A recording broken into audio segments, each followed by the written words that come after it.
I'm Roy Harmon, and this is the Hot Pursuit podcast brought to you by LeadPost, the retargeting platform built to help agencies increase revenue and improve ROI for their clients by identifying website visitors that don't convert. Learn more at leadpost.com/agency. Today, we're joined by Ed Goss, Managing Director at 10,000 Foot View, a man who I personally know has a ton of PPC knowledge.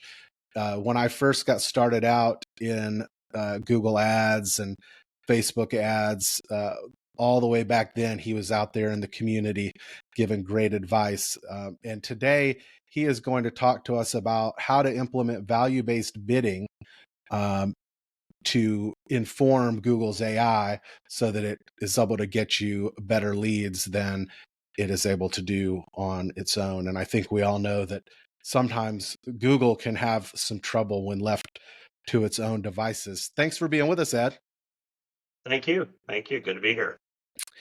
So, can you tell us a little bit for those of us who have no idea and we're just leaving everything in Google's hands so it can make us spend as much money as possible? What is value-based bidding and how is it different than some of the other bidding strategies?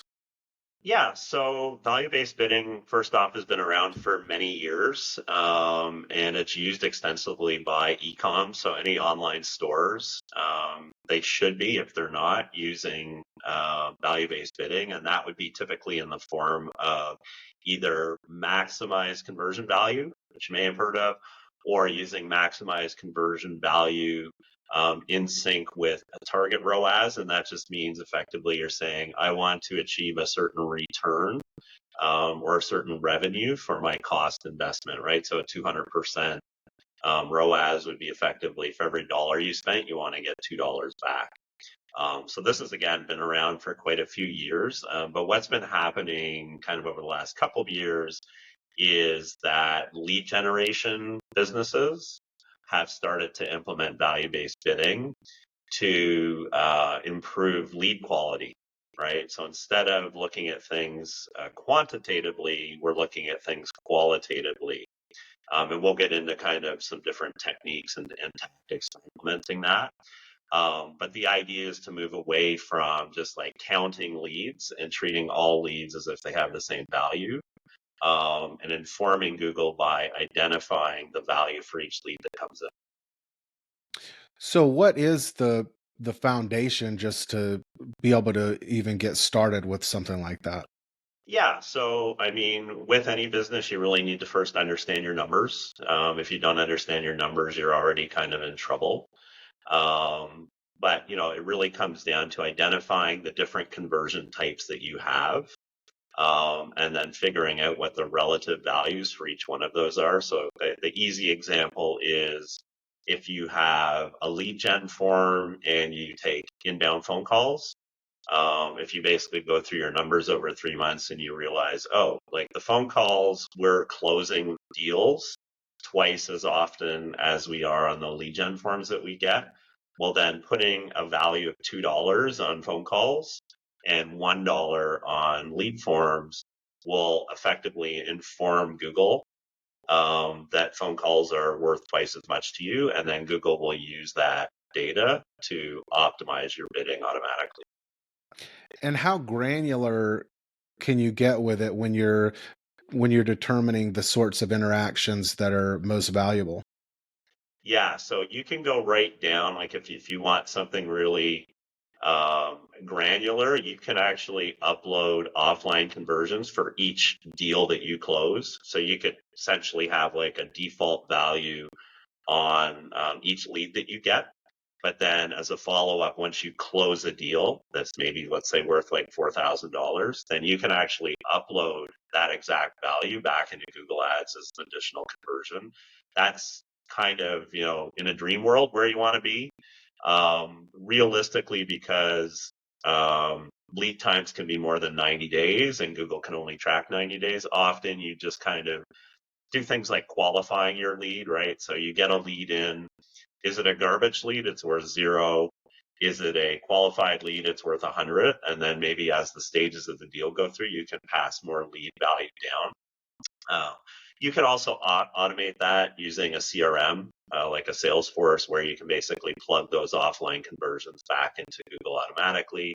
You can do it with CallRail and lots of other third-party tools. So you would set up your marketing automation, whether it's HubSpot or whatever, and you would have that set to basically look at some different factors.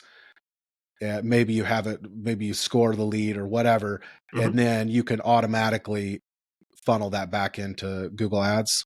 Yeah, that's exactly right. You can also do things like even in your web form, if you have a budget field and you have like, 0 to 500, 500 to 2,500, 2,500 plus as an example, you could actually include that directly in your conversion value. So you could feed that number back in.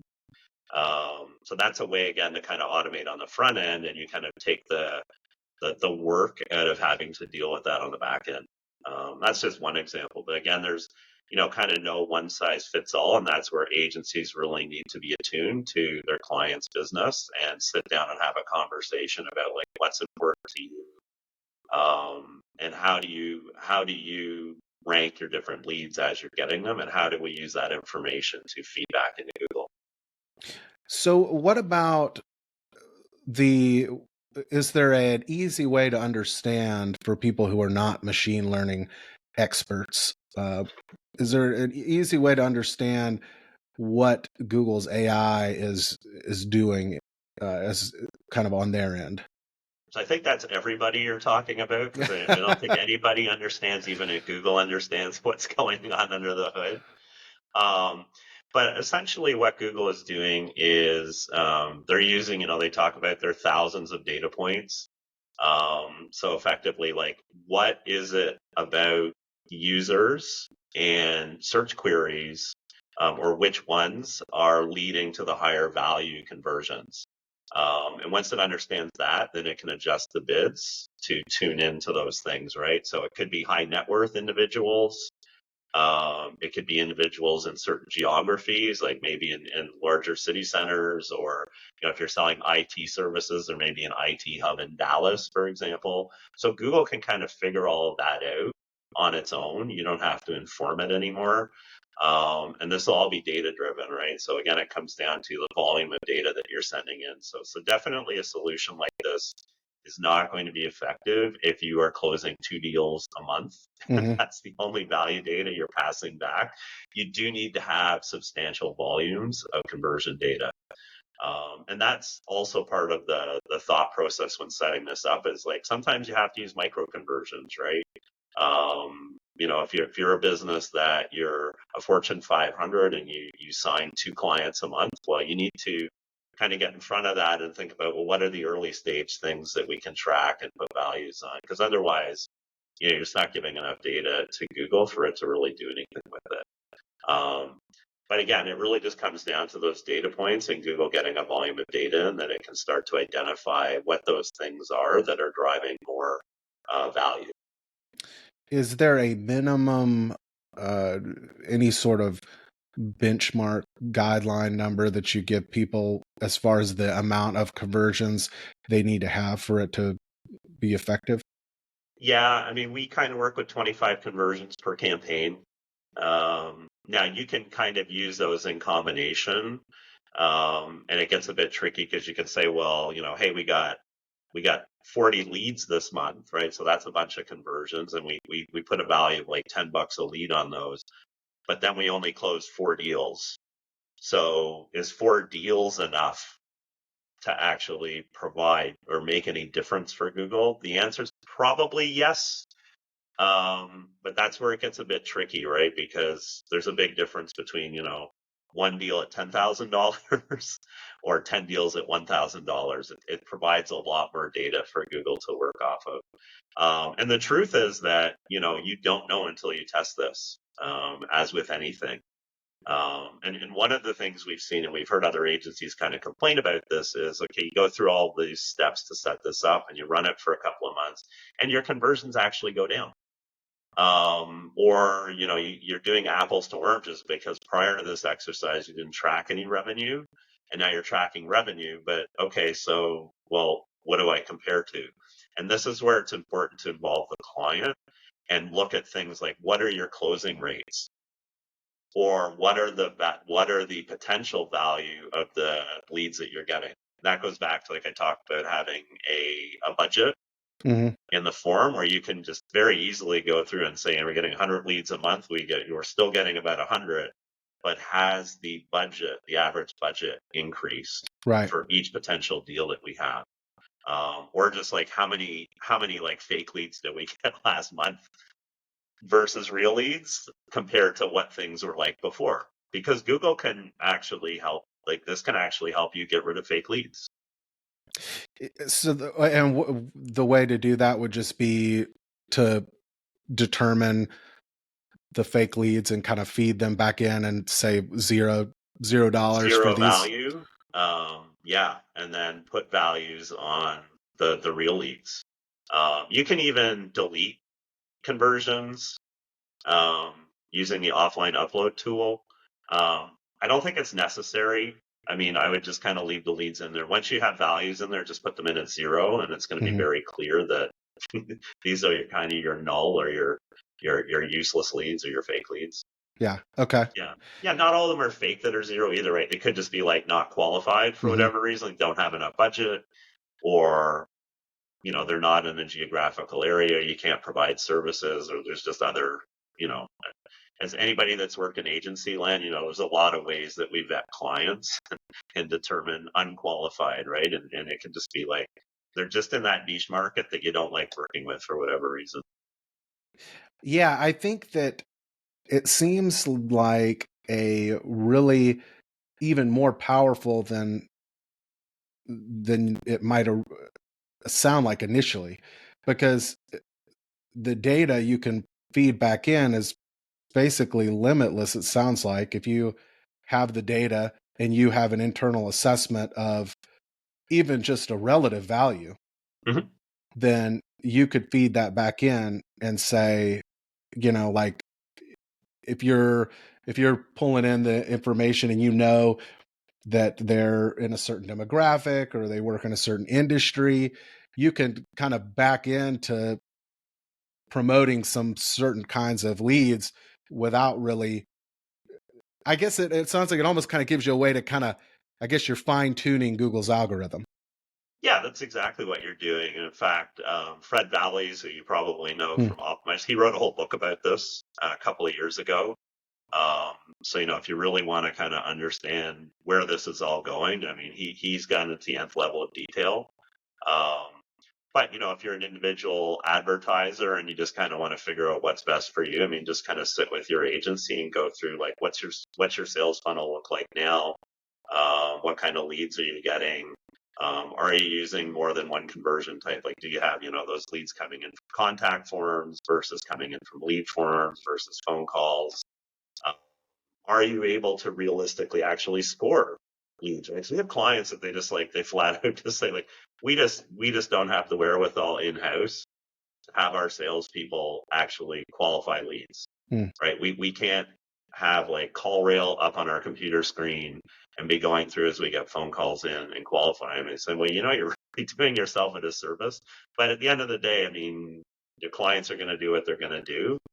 And that is a big challenge, and they want to do the minimal amount of work possible while getting the best result. So that's where, some of these kind of more simplistic methods I touched on, just how many different conversion types do you have? Can we put like just some fixed value on each one? And I call it, dipping your toe in the water approach. Hmm. And, if you can do that and show you've increased performance after 3 months, it kind of gets the client a little more excited about going to that next level where, yeah, each lead that comes in, they're actually scoring it, right? And they have a criteria they've developed. It could be based on the budget. It could be based on other criteria. You said like, hey, we love plumbers. Right? We hate doctors, right? So it's a plumber. All right, they get a plus 50% bonus. It's a doctor. It's minus 50%, right? So all those things are possible. It's just a matter of like how much effort the company is willing to put in. and how big the numbers are, that those things are actually going to move the needle, right? Because it's, if you only get one doctor lead a month and one plumber lead a month, you're just wasting your time by trying to feed that back into Google. Are there any brands who, or I should say, types of brands or certain industries where you feel like this can be the most successful? If there's a company out there listening and they're trying to decide whether or not they want to go to 10,000 foot view and start with this approach, who does it work best for? Or is it pretty much anybody? Yeah, so I mean, there's advertisers that are just too small, right? So because you're now adding another layer of conversion tracking to this, if you're not getting 25 conversions just in terms of like regular lead volume, probably this isn't going to work for you. So, once you're 50, 100 leads a month, then it starts to make sense to look at this. But you also have to think about, well, if you're a real estate agent and, you get like 50 leads a month, but you're only closing one deal every 3 months, value-based bidding is not going to be that helpful.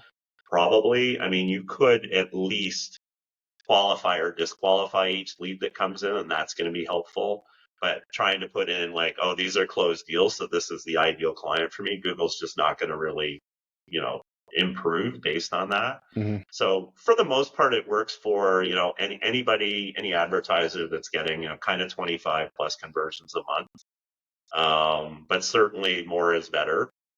And I think, when you can easily identify each kind of lead value independently, that's going to be even more effective. So if you're that kind of situation, I talked about clients that just don't have the wherewithal to score the leads at all, and they maybe just have a single lead, right? It's just one web form on their site. Mm-hmm. If they're not going to buy in, then there's no point even having a conversation. Right. And I guess it could also be, once you are using this data and driving better leads, driving more revenue, then you can put more into ads and then drive more leads. And, assuming there's the inventory there. So you mentioned just having too small of an audience. You also mentioned that in some cases, if you don't have enough conversions, you can kind of step backwards a little bit and look more at micro conversions, things Mm-hmm.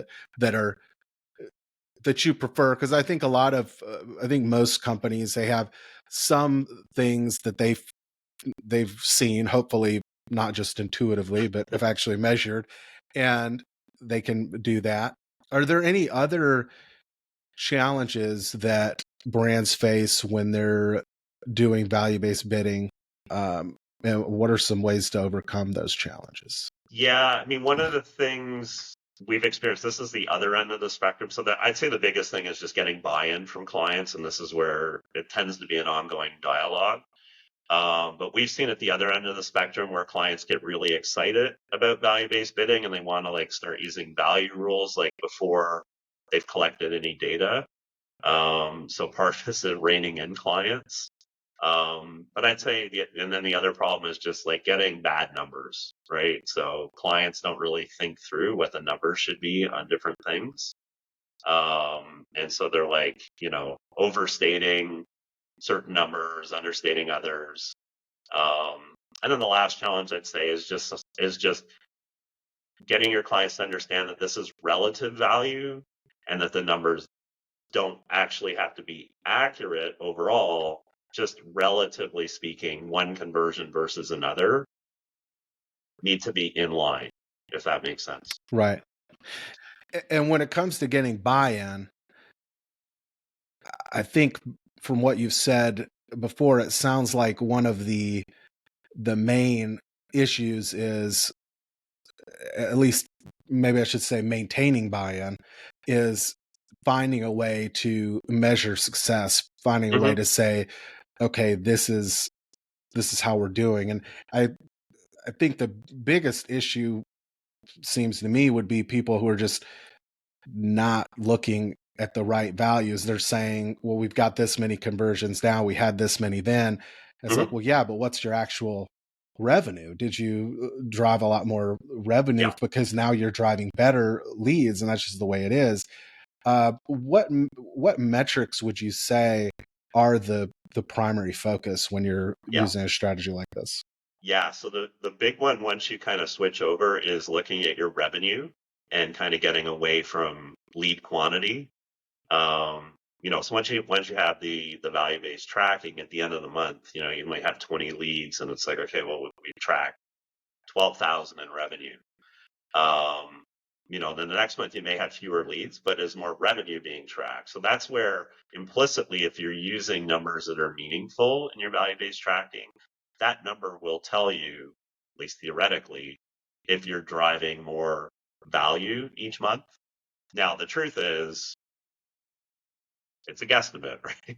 Because these numbers, unless you're putting in the actual sales value that you're getting, these numbers are estimates or projections. So to close the loop, you always want the client to be tracking lead quality, right? So you got how many leads and what was the outcome of those leads. And it can be expressed different ways. It depends on the client. So the obvious one is what was the sales value we got? But if you're in like 6 to 9 month sales cycles, if you're like these massive companies, you're selling enterprise software, they're just not going to really know, right? So that's where you need to find a proxy. And it's like, well, how many of the leads turned into qualified leads, or how many of them moved to a certain sales stage, right? To where we're actually having like a sales meeting, we're doing a presentation, we're doing a proposal. What are those stages? Because you only have that 90-day window to feed information back into Google anyway. So you have to be thinking that way about like, what can you actually track? And it just goes back to what I said earlier. You really need to understand your client and their sales process, and then figure out, what can we set in terms of values, and how do we track that? Again, moving from quantity to quality. Are you able to, for the data that you send back, are you Mm-hmm. able to just send really anything? And like if you're enriching your data, or does it have to be certain data points that Google has some way to categorize? Yeah, so I mean, you can create a number of different conversions in Google Ads, and then you can upload offline conversions to each one of those. It can be any value and any quantity, right? An offline conversion. You of course have to keep the Gclib data. Everything is based on that, right? So when you are acquiring the lead, you need to capture that Gclib. And most solutions these days, whether you're using Unbounce or um, web form and WordPress, they have the ability with like a hidden field to capture that. But yeah, once you have that information, you do have that 90-day window. You can upload anything you want within reason. Um, but yeah, so it's the quant. You can even you can upload 3 conversions over time for the same click, right? And each one of those could be a funnel stage that the client has entered, or the prospect has entered rather. So yeah, you can get really refined with everything and have like exact values instead of actual sales. That's cool. So it could, and I would imagine the more conversions, the better, as far as like for Google to figure things out. Mhm. And is the more data points, is that the Yeah, and same, or is again, it gonna? just making up more conversions for the sake of making them up is not beneficial, obviously. Mhm. But if that closely mirrors what your sales process is, and each one of those things you've identified, each step is valuable, then there's nothing wrong with doing that. Um, it's just got to make sense, right? At the end of the day, when you kind of look at it, you sit down and you look at it and you say, okay, well, you know, a lead is worth $1, and then the next stage is worth $1,000. Well, that's already going to break things, right? Because Yeah. you know you're just incrementally you're increasing the value too much for that next stage, and you're basically devaluing the first stage, which is getting the lead, which you shouldn't do. because Is then it a yeah. So that's where it's important to like be realistic in your numbers, and again, relatively. So, maybe the lead is $1 and maybe a qualified lead is $4, right? That makes more okay? sense. So it can be that simple. You can just say, you know, if it's just total garbage, you can say it's 0, and then Hmm. you could even just say 1, 2, 3. Yeah. Yep. Okay.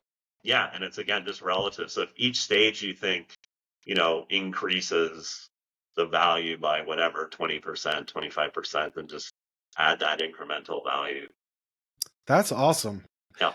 Well, thank you so much, Ed. That is very interesting. And I know you say it's been around for a while, but I've not heard it as easily explained. And I think that that's really a very exciting strategy to try out. Can you tell us a little bit more about your agency? Yeah, so we've been around since 2013. I came out of the medical devices space and largely in sales and marketing roles with startups, and got downsized 8 times. I think I lose track. It's a lot of times. Once you're almost out of fingers, it's a lot of downsizing, right? And the last time I just kind of sat down and said, well, what's next, right? And I decided, well, let's open an ad agency, having never worked in an agency before, which is, I mean, most folks that start agencies will tell you is basically freelancing. So off I went and yeah, just kind of focused on Google Ads. I had the aha Google Ads moment. This is the thing. Got about 8 clients the first year, I guess, just mostly through what was Elance and Odesk at the time, and they merged into Upwork eventually. No longer a good channel for us. Um, but yeah, kind of what's different about our agency. We've grown. We kind of have 7 people now, a little over 40 clients. Um, and we really focus about 70% of our portfolio is on Google Ads. That's where we shine. But we do Meta and we do Microsoft Ads, of course. Do you do But LinkedIn? we have dabbled with LinkedIn and TikTok, and we just found with LinkedIn that for most advertisers, the cost per lead is very prohibitive. Hmm. That may change in time, particularly as there's upheavals going on in the industry. But I'd say kind of what's unique and what we think is our competitive advantage is kind of the one-to-one client relationship we establish. So my agency works exclusively with freelance pay-per-click managers. Um, they basically share the client fees, so they're highly motivated to make the client successful, Hmm. because every successful client means more money in their pocket. That makes the clients happy. It makes me happy. Everybody's happy. That's a good situation to be in. The other aspect to it is a lot of small businesses, they prefer to work with like a freelancer type of relationship where they just have that one person that's hands on their account they can talk to. And we can provide that. But the benefit of having an agency behind them is that you're getting standard operating procedures that are common across the agency and developed by a bunch of people, not just like whatever somebody thinks should be best practices. We use professional reporting tools. We have a better relationship with Google. And there's somebody to back that person up if they go to Mexico for 6 months Hmm. for a walk around, right? So I like to think it kind of marries the best of both worlds, right? You get that advantage of having that freelancer type relationship, but you get the kind of the quality and service behind an agency. Yeah, that's kind of the best of both worlds situation, I think. That's the Having idea anyway. Yeah, I've worked with all types of agencies, and that does seem like that would be a nice way of doing it. Where can people follow you or find out more about you? Yeah, so the website's the easy place to start, which is 10,000footView.com. It's all letters. It's a mouthful. I'm sure if you type in 10,000 foot view, we should come up first in Google results. I do have a YouTube channel as well. You can find that on YouTube, same thing, 10,000 foot view, or through the website. We're on LinkedIn. If you want to follow along on LinkedIn, all of the YouTube videos get posted there as well as the blog. I'm also very active on the Reddit PPC sub. A lot of folks turn to that, if they're DIY and they're looking for help, and I'll lend a helping hand. There's a bunch of other great agency owners and freelancers on there that also help. Yeah, that's kind of mainly it. I'm sure you'll post my contact details somewhere if they want to get in touch with me directly. I do handle all like the sales calls, so if you want to talk to me, it's pretty easy. Awesome. Well, thank you so much, Ed. Thank you. Hey, have a great rest of your week.